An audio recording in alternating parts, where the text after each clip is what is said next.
ഹേ P S C aspirants, ഈ ഒരു വീഡിയോയിലൂടെ ഞാൻ 3 കാര്യങ്ങൾ ഷെയർ ചെയ്യാം. ഒന്നാമത്തെ കാര്യം എന്താണെന്ന് വെച്ചാൽ, നമ്മളിപ്പോൾ ഒരു എക്സാമിന് ഫോക്കസ് ചെയ്ത് ആ എക്സാം കഴിഞ്ഞു. അതിനുശേഷം മൈൻഡൊക്കെ ഒന്ന് സെറ്റ് ചെയ്ത് പുതിയൊരു എക്സാമിന് വേണ്ടി എങ്ങനെ റീസ്റ്റാർട്ട് ചെയ്യാം. വീണ്ടും പുതിയൊരു എക്സാമിന് വേണ്ടി പ്രിപ്പറേഷൻ സ്റ്റാർട്ട് ചെയ്യുമ്പോൾ നമ്മൾ ആദ്യം ശ്രദ്ധിക്കേണ്ടത് നമ്മുടെ മെൻ്റൽ ഹെൽത്താണ്. അത് കഴിഞ്ഞിട്ട് നമ്മൾ സ്റ്റഡി സ്പേസ് ആണ്. ഇതെന്ന് പറയുന്നത് അസിസ്റ്റൻറ്റ് സെയിൽസ്മാൻ എക്സാം കഴിഞ്ഞതിന് ശേഷമുള്ള എൻ്റെ ഡെസ്കിൻ്റെ അവസ്ഥയാണ്. ആ ഒരു സ്പേസ് ഒന്ന് റീഫ്രഷ് ചെയ്ത് ഒന്ന് പുതിയതുപോലെ ആക്കിയെടുക്കാൻ വേണ്ടി ഞാനൊരു കർട്ടൻ ഓർഡർ ചെയ്തിട്ടുണ്ടായിരുന്നു.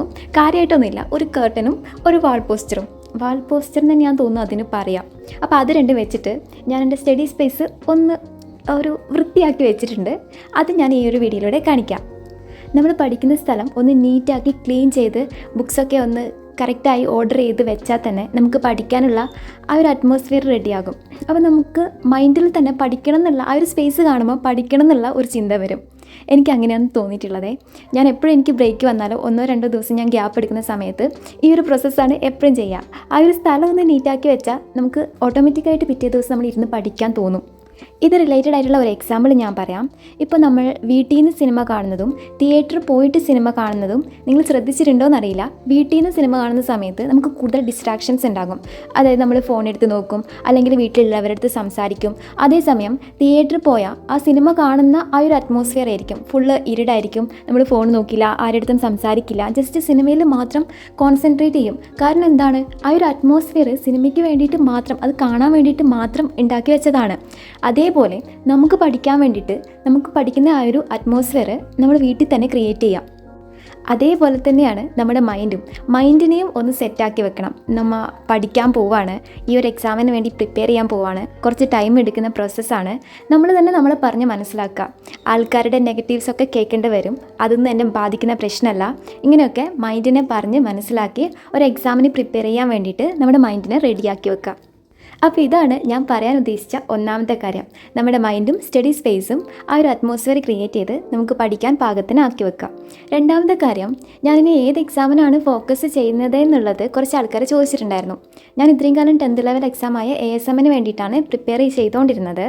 ഇനിയിപ്പം എനിക്ക് 10th ലെവൽ തന്നെയാണ് ഞാൻ കണ്ടിന്യൂ ചെയ്യുന്നത്. അപ്പോൾ ഇനി വരാനിരിക്കുന്ന 10th ലെവൽ എക്സാംസ് എന്ന് പറയുന്നത് 3 എണ്ണമാണ്: WebQLD, VFA, company board, LGS. അപ്പോൾ ഈ ഒരു 3 എക്സാംസാണ് ഇനി എൻ്റെ മുന്നിൽ വരാനുള്ളത്. VFAയ്ക്കും WebQLDക്കും സെയിം സിലബസ് ആണ്. പിന്നെ നമ്മുടെ കമ്പനി ബോർഡ് LGSൻ്റെ സിലബസിനെ പറ്റി പറയുകയാണെങ്കിൽ അത് നമ്മുടെ 10th പ്രിലിംസിൻ്റെ സിലബസ് ഉണ്ടല്ലോ, അത് എക്സാക്റ്റ് സെയിം സിലബസ് ആണ് അതിനുള്ളത്. അപ്പോൾ ഈ ഒരു 3 എക്സാംസിന് വേണ്ടിയിട്ടായിരിക്കും ഞാനിനി പ്രിപ്പയർ ചെയ്യുന്നതും ഫോക്കസ് ചെയ്യുന്നതും. എന്ന് വെച്ചാൽ ഞാൻ ബാക്കിയുള്ള എക്സാംസ് ഒന്നും അപ്ലൈ ചെയ്യില്ല, അറ്റൻഡ് ചെയ്യില്ല എന്നല്ല, ഞാൻ എനിക്ക് പറ്റുന്ന എല്ലാ എക്സാംസും അറ്റൻഡ് ചെയ്യുകയും ചെയ്യും, അപ്ലൈ ചെയ്യുകയും ചെയ്യും. അങ്ങനെയാണ് ഞാൻ ചെയ്യാറ്. അപ്പോൾ ഇതാണ് രണ്ടാമത്തെ കാര്യം, ഏത് എക്സാമിന് വേണ്ടിയിട്ടാണ് ഫോക്കസ് ചെയ്യുന്നതെന്നുള്ളത്. മൂന്നാമത്തെ കാര്യം എന്താണെന്ന് വെച്ചാൽ, ഇനിയുള്ള പഠനം അതെങ്ങനെയാണ് എന്നുള്ളതാണ്. ASMന് പ്രിപ്പയർ ചെയ്യുന്ന ആ ഒരു ടൈമിൽ തന്നെ ഒരു 2 മാസം അല്ലെങ്കിൽ ഒരു 1.5 മാസം മുന്നേ ഞാനൊരു പോസ്റ്റ് ഇട്ടിട്ടുണ്ടായിരുന്നു. അതായത് ആ സമയത്ത് തന്നെ ഒരു ഓൺലൈൻ കോച്ചിങ് എടുക്കണം എന്നിങ്ങനെ ഞാൻ ആലോചിച്ചുകൊണ്ടേ ഇരിക്കുന്നുണ്ടായിരുന്നു. അതിന് വേണ്ടിയിട്ടാണ് ആ ഒരു പോസ്റ്റ് ഇട്ടത്. അപ്പോൾ ഏതാണ് ബെസ്റ്റ് ഓൺലൈൻ കോച്ചിങ് എന്ന് ചോദിച്ചിട്ടായിരുന്നു ആ ഒരു പോസ്റ്റ്. അപ്പോൾ ഒരുപാട് നല്ല ആൾക്കാർ അതിന് എനിക്ക് റിപ്ലൈ ചെയ്തിട്ടുണ്ടായിരുന്നു. നല്ല ഡീറ്റെയിൽ ആയിട്ട് ഓരോ PSC കോച്ചിങ്ങിനെ പറ്റിയിട്ടും, അതായത് ഓൺലൈൻ കോച്ചിങ്ങിനെ പറ്റിയിട്ടും അവരെങ്ങനെയാണ് എന്താണെന്നുള്ളത് ഡീറ്റെയിൽ ആയിട്ട് എനിക്ക് റിപ്ലൈ തന്നിട്ടുണ്ടായിരുന്നു. അതൊക്കെ നോക്കിയിട്ട് ഞാനൊരു ഓൺലൈൻ കോച്ചിങ് സെലക്ട് ചെയ്തിട്ടുണ്ട്. ഓൺലൈൻ കോച്ചിങ് എന്തിനെടുത്തു, സെൽഫ് സ്റ്റഡി എന്തുകൊണ്ട് കണ്ടിന്യൂ ചെയ്യുന്നില്ല എന്ന് ചോദിച്ചാൽ, എൻ്റെ ഒരു സ്വഭാവം വെച്ചിട്ട് അത് ഞാൻ പറയാം. ഇപ്പം ഞാൻ തന്നെ ഒരു സ്റ്റഡി പ്ലാൻ ഉണ്ടാക്കി ഒരു ദിവസത്തെ ടു ഡു ലിസ്റ്റ് ഉണ്ടാക്കിയാൽ ഞാനത് ഏകദേശം പകുതി അല്ലെങ്കിൽ ഒരു 1/4 ഭാഗം മാത്രമേ കംപ്ലീറ്റ് ചെയ്യൂ. ബാക്കിയുള്ള കാര്യങ്ങൾ ഇത് നാളെ പഠിക്കാമെന്നുള്ള രീതിയിൽ മാറ്റിവെക്കും. അതേസമയം നമ്മളൊരു ഓൺലൈനിൽ ഇത്ര കാര്യങ്ങൾ പഠിക്കണം, ഈ ഒരു ക്ലാസ് ഇന്ന് കാണണമെന്ന് പറഞ്ഞാൽ നമ്മളത് കംപ്ലീറ്റ് ചെയ്യും. വൈകുന്നേരം ഒരു എക്സാമും കൂടി ഉണ്ടെങ്കിൽ നമ്മൾ ഷുവറായിട്ടും കംപ്ലീറ്റ് ചെയ്യും, എക്സാം അറ്റൻഡ് ചെയ്യുകയും ചെയ്യും. പിന്നെ ആർക്കെങ്കിലും ഓൺലൈൻ കോച്ചിങ് എടുക്കണം, ഏതാണ് നല്ലത്, അങ്ങനെയുള്ള ഒരു കൺഫ്യൂഷൻ ഉണ്ടെങ്കിൽ ഞാൻ നേരത്തെ പറഞ്ഞ ആ ഒരു പോസ്റ്റിൻ്റെ ലിങ്ക് കമൻറ്റ് സെക്ഷനിൽ ഞാൻ പിൻ ചെയ്യാം. അപ്പോൾ അത് നോക്കിയാൽ ഒരുപാട് ആൾക്കാർ ഞാൻ പറഞ്ഞല്ലോ റിപ്ലൈ തന്നിട്ടുണ്ട്. അതൊക്കെ ഒന്ന് വായിച്ച് നോക്കിയാൽ നിങ്ങൾക്ക് മനസ്സിലാവും നമ്മുടെ കേരളത്തിൽ തന്നെ ഏറ്റവും നല്ല കോച്ചിങ് ഏതാണ്. അപ്പോൾ നമുക്ക് ചേരുന്ന ആ ഒരു കോച്ചിങ് നമുക്ക് സെലക്ട് ചെയ്യാൻ വേണ്ടി പറ്റും. ആ കമൻറ്റ് സെക്ഷൻ തന്നെ ഒരുപാട് ഹെൽപ്ഫുള്ളായിട്ടുണ്ട് എനിക്ക്. അത് വെച്ചിട്ടാണ് ഞാൻ സെലക്ട് ചെയ്തത്.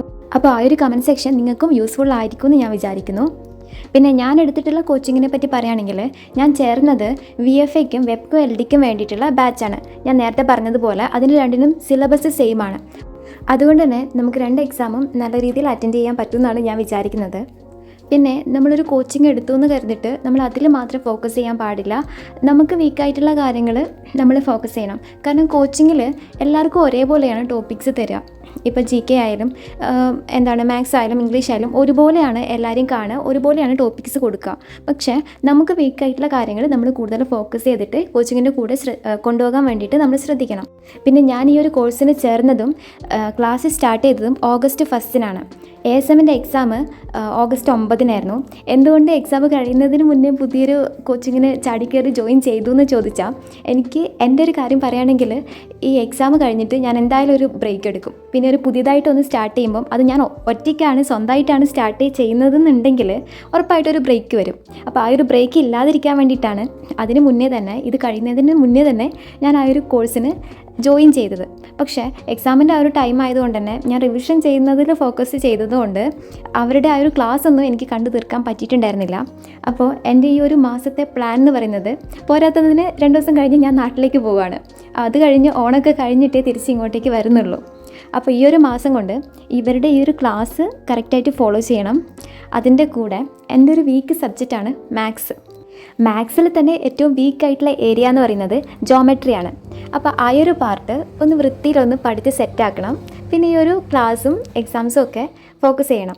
അപ്പോൾ ഇത്രയും മാത്രമാണ് ഞാൻ ഈ ഒരു മാസം കൊണ്ട്, അതായത് സെപ്റ്റംബർ 10 വരെ ചെയ്യാൻ വേണ്ടി ഉദ്ദേശിക്കുന്നത്. അത് കഴിഞ്ഞിട്ട് എൻ്റേതായിട്ടുള്ള സ്റ്റഡി പ്ലാൻസ് കൂടി ഇതിൻ്റെ കൂടെ ആഡ് ചെയ്യണമെന്നുണ്ട്. എന്താവും എന്നറിയില്ല. അപ്പോൾ ഇങ്ങനെയൊക്കെയാണ് പ്ലാൻ ചെയ്തിട്ടുള്ളത്. പിന്നെ കഴിഞ്ഞ വീഡിയോയിൽ ഞാൻ പറഞ്ഞതുപോലെ എക്സാമൊക്കെ കഴിഞ്ഞിട്ട് ടഫാണെന്നുള്ള രീതിയിൽ ആരെങ്കിലും വിഷമിച്ചിരിക്കുന്നുണ്ടെങ്കിൽ, സ്റ്റക്കായി പോയിട്ടുണ്ടെങ്കിൽ നമ്മൾ തന്നെ ഒരു ഇനിഷ്യേറ്റീവ് എടുത്തിട്ട് റീസ്റ്റാർട്ട് ചെയ്യാൻ വേണ്ടി നോക്കുക. എന്തായാലും നിങ്ങൾ ഈ ഒരു വീഡിയോ കാണുന്നുണ്ടെങ്കിൽ നിങ്ങൾ യൂട്യൂബിലായിരിക്കും. ഇനി നെക്സ്റ്റ് വീഡിയോന് സ്ക്രോൾ ചെയ്യാതെ ഫോണൊക്കെ മാറ്റി വെച്ച് എല്ലാം ഒന്ന് സെറ്റ് ചെയ്ത് പഠനം റീസ്റ്റാർട്ട് ചെയ്യുക. നമ്മൾ ചെയ്യേണ്ട ഹാർഡ് വർക്ക് 100% ചെയ്ത് മാക്സിമം ടോപ്പിക്കൊക്കെ കവർ ചെയ്തിട്ട് പുതിയൊരു എക്സാമിന് വേണ്ടിയിട്ട് റെഡി ആവാം. എല്ലാവരും നന്നായിട്ട് പഠിക്കുക, റിവിഷൻ ചെയ്യുക. Bye bye guys. In the midnight glow where the stars align, we lose ourselves in the rhythm divine. Underneath the sky painted